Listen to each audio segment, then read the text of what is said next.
set to go. Maria, thank you so much for joining us this evening.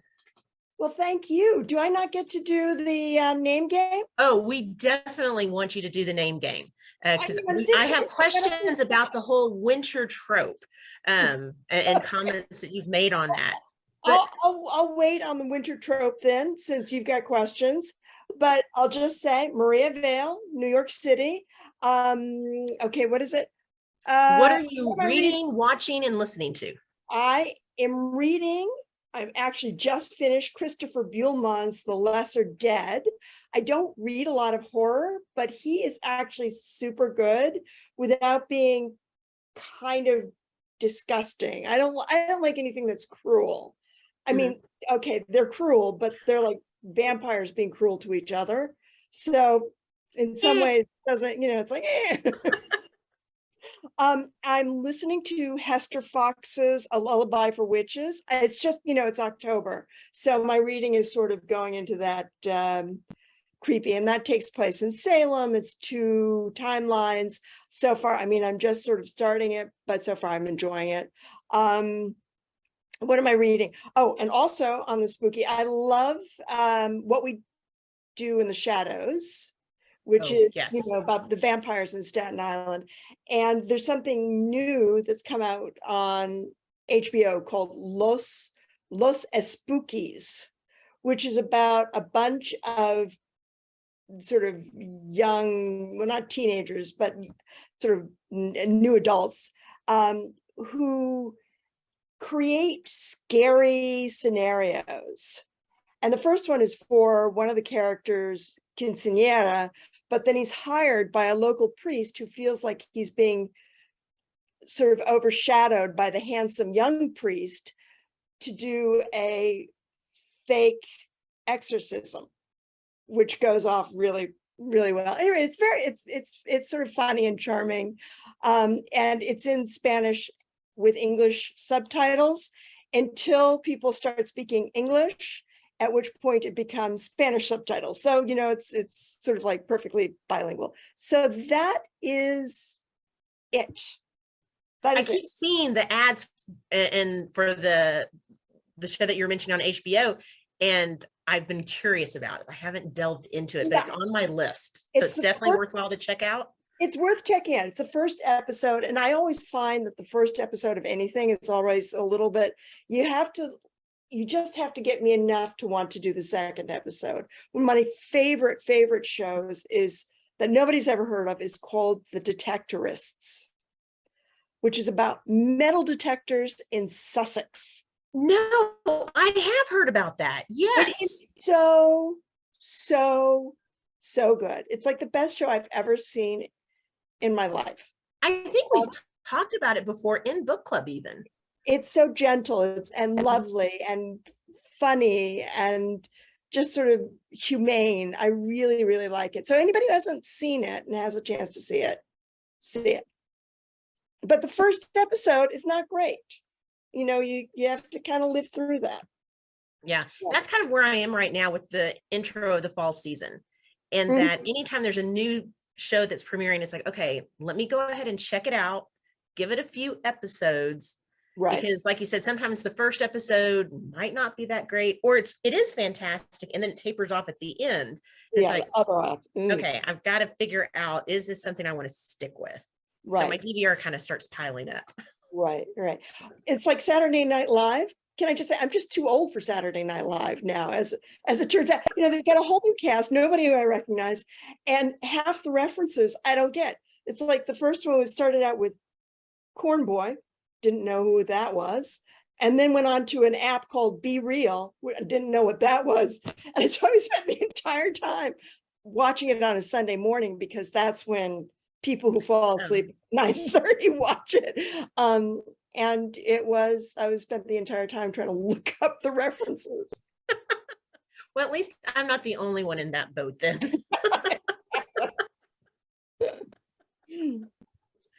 It's bad when the people that I used to watch on Saturday Night Live are coming back to host it, or they're like the legends now. It's like, oh, Yeah. So like when Adam Sandler guest hosted, I'm like, oh yeah, I remember all of his past characters because that was Right. one of the prime times when I was watching it. I'm like, Right, oh, right.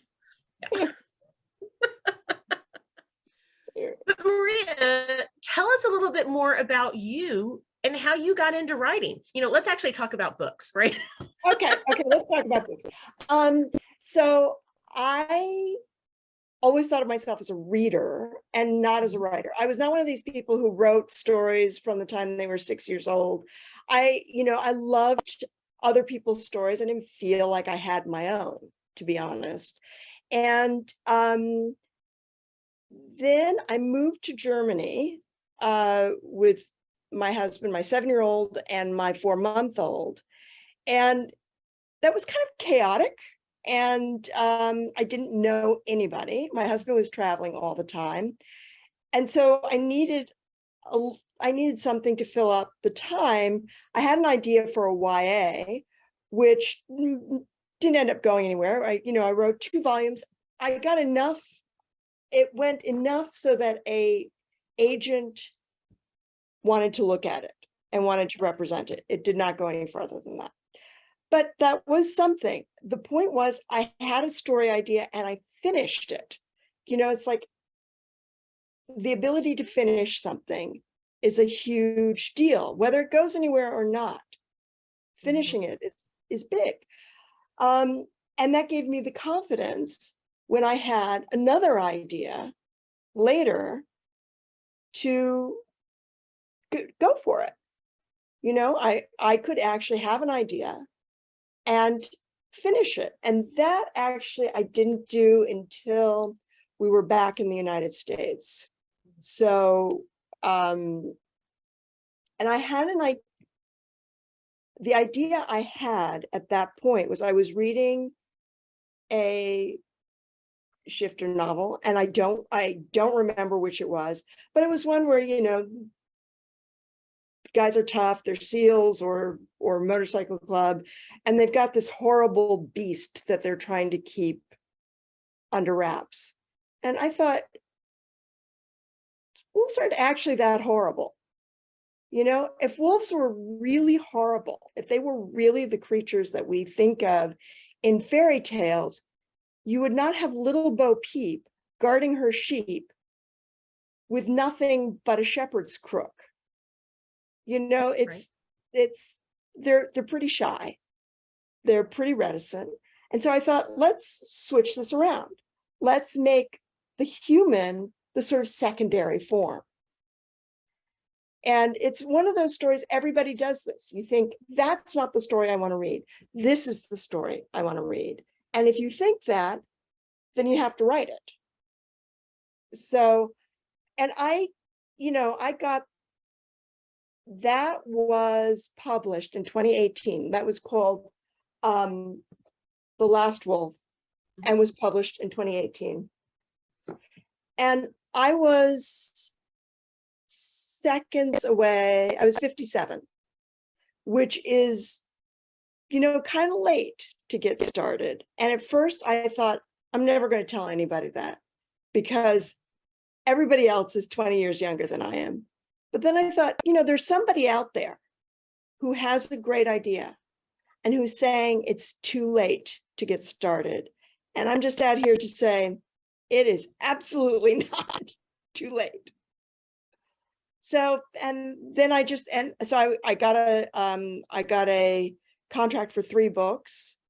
So I did the first 3, and then I got a contract for another 2. So now we have 5, plus this novella. Mm-hmm. And is 5 really going to be truly the end? I think so, because the way I imagine this is it's a pack, and it's very, I don't want to, then create elves and fairies and, other tertiary beings in this story. And there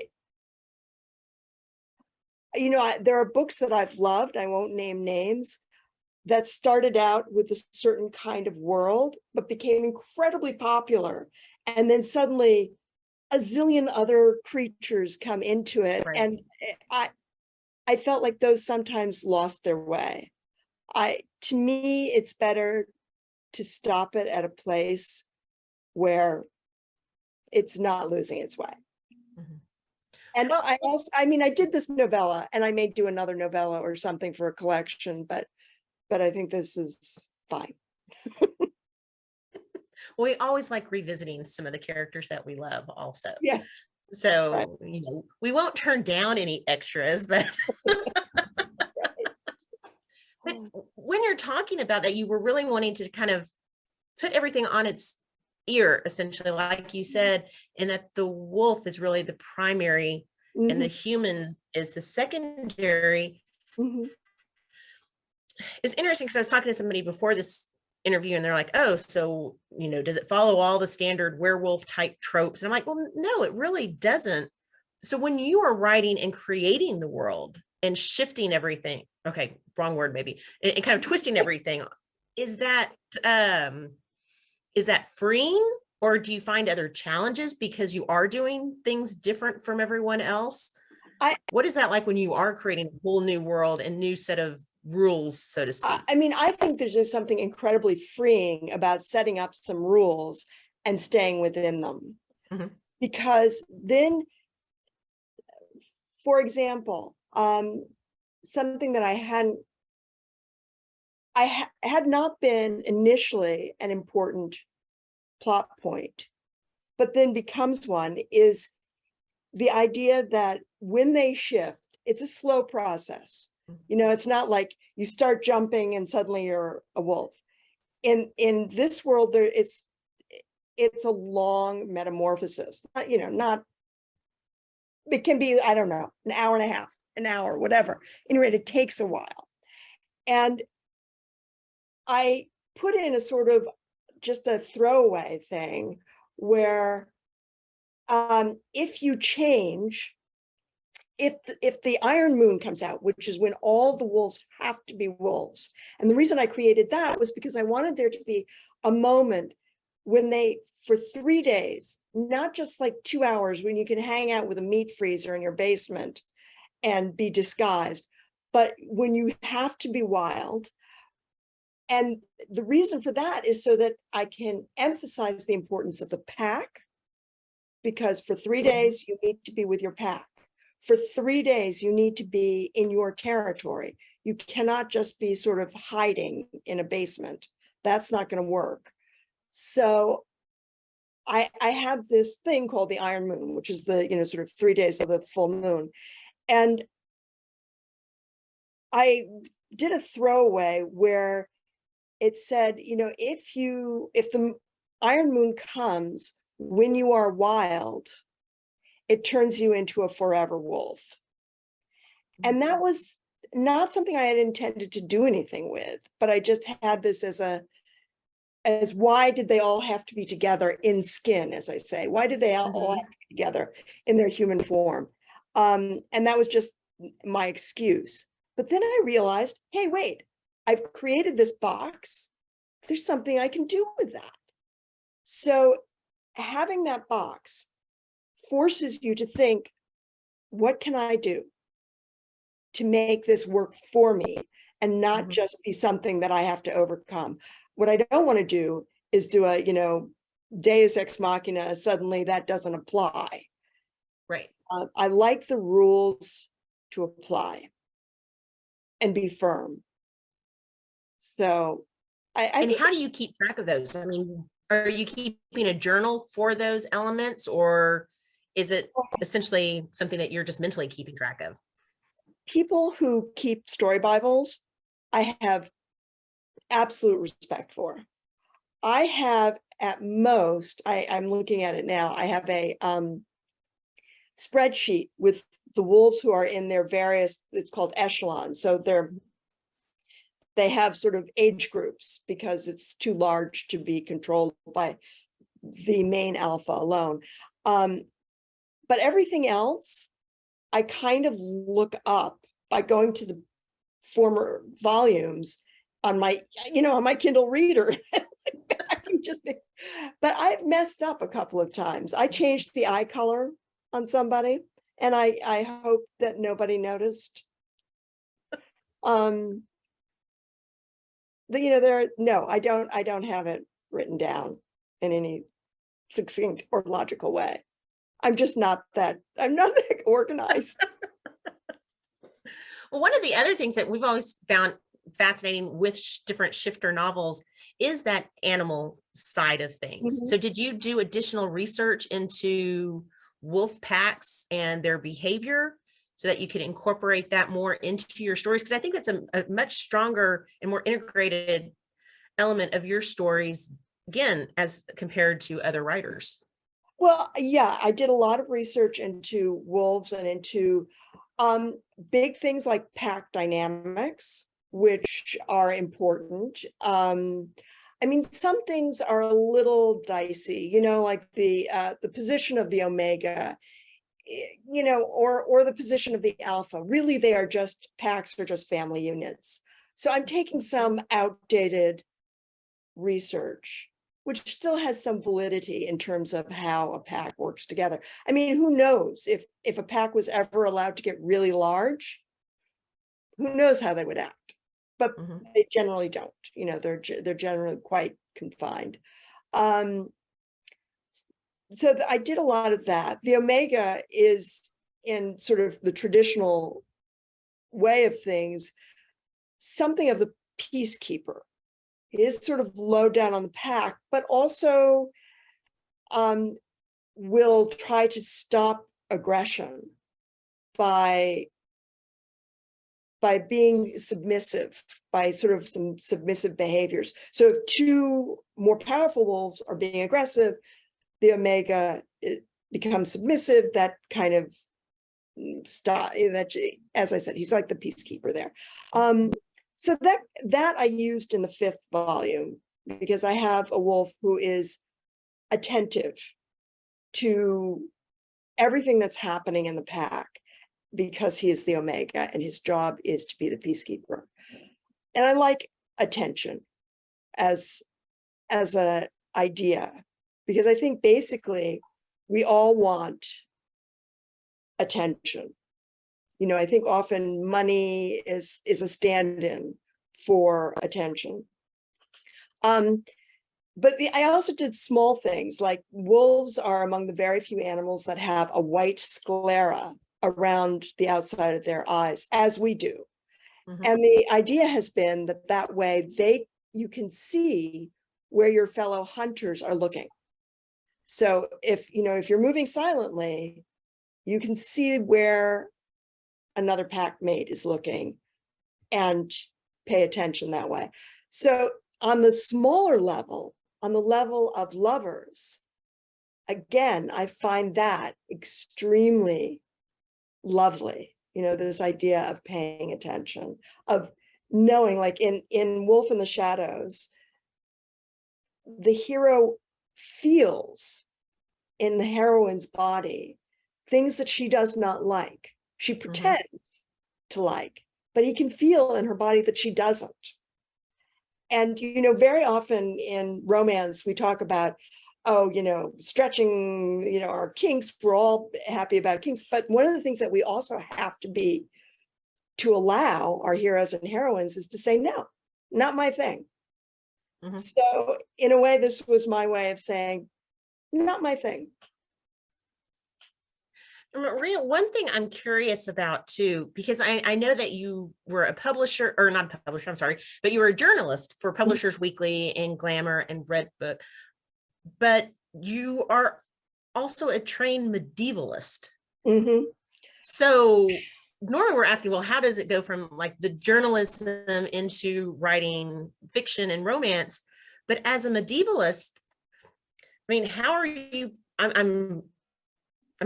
does that contribute to your writing that you do now? Because so many of the stories then are so lush, and it was such a lush time period for a lot of things. I mean, how do you feel that makes a difference with your writing?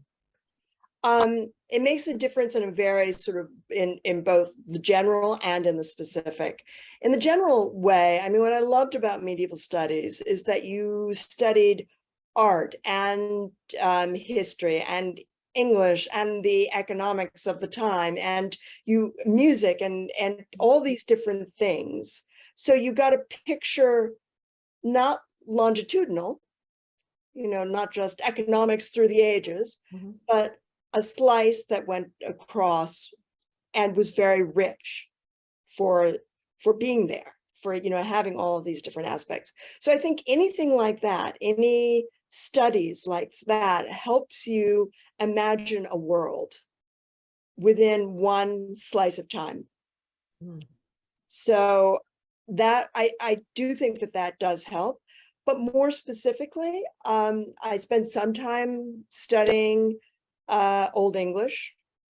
And I remember when my teacher first said, it's called Cadman's Hymn, and he first said the words of Cadman's Hymn, and it's Nue Shulan Harean Health on the Riches Wayad Meotoris Mechta. It's a very, and the way he said it was very sort of growled out and forceful. And, these things were sort of thunk, a thunk, a thunk. That's the way they were said, as a way of sort of remembering them. And I thought, if a wolf could speak, that's what they would sound like. And so fast forward 35, 40 years, whatever it was, I now don't even keep track. I thought, okay, I'm going to use Old English. I'm going to use the language of Beowulf as their language. I'm going to use some of these same things, because there's a lot of, Anglo-Saxon is very similar. It has a lot of the Norse mythology. I'm going to use some of that mythology, but change it so it's from the wolf's perspective. So Fenrir Wolf and Garm and all these wolf god figures, I'm going to make them so that they are the hero of the story, not the villain, in the same way that the wolves are the heroes in my stories. So they've taken it another step and made it the heroes of their stories. I also took the law, which is more Icelandic than anything else, but I took I have some of the same elements of Icelandic law, which was could be quite severe. And I used some of that as a way of the wolves keeping themselves secret. Their life they're on a knife's edge. You don't need a silver bullet to kill them. Anything that can kill a real wolf can kill my wolves. And so I wanted there to be this sort of desperate need to preserve secrecy. And they do it by these very sort of strict laws. So it was just fun. You get to build this whole thing. Oh, great. Okay, Maria, I want to shift a little bit and round up our interview with some of our fresh fiction facts. Now, these are some quick questions, kind of what comes to the top of your head, okay? And I don't think they're very hard, but sometimes they have stuck some people, okay? So who would you most want to be stuck in an elevator with? Who would I most want to be stuck in an elevator with? Does it have to be factual or can it be fictional? It can be anything. Fact or fiction. Okay. Alive or dead. All right. Then I think that I would like to be stuck with, I have to say, Genghis Khan. I really want to know, what was he thinking? I mean, as long as he doesn't have more weaponry than I have. Good point. Okay. This is a man who just sort of took over more of the known world than anybody else. What were you trying to gain from that? Just his whole mentality with it. Right. That would be fascinating. It really would. Yeah. What 3 items would you have on you if you were stranded? Oh, God. A magnifying glass, a rope, and a knife. Okay. Magnifying glass, because you can really burn things super quickly with a magnifying glass. A rope for obvious reasons, a knife for obvious reasons. I think I could sit back and imagine stories everybody says, oh, you want to bring a book. That's a separate question. Yeah. You want to bring one book. One book, is that really going to? That wouldn't last me long. It would not last me long. I would much rather have 3 items that allow me to survive till I can get to a library. If you couldn't be a writer, what would you do? I do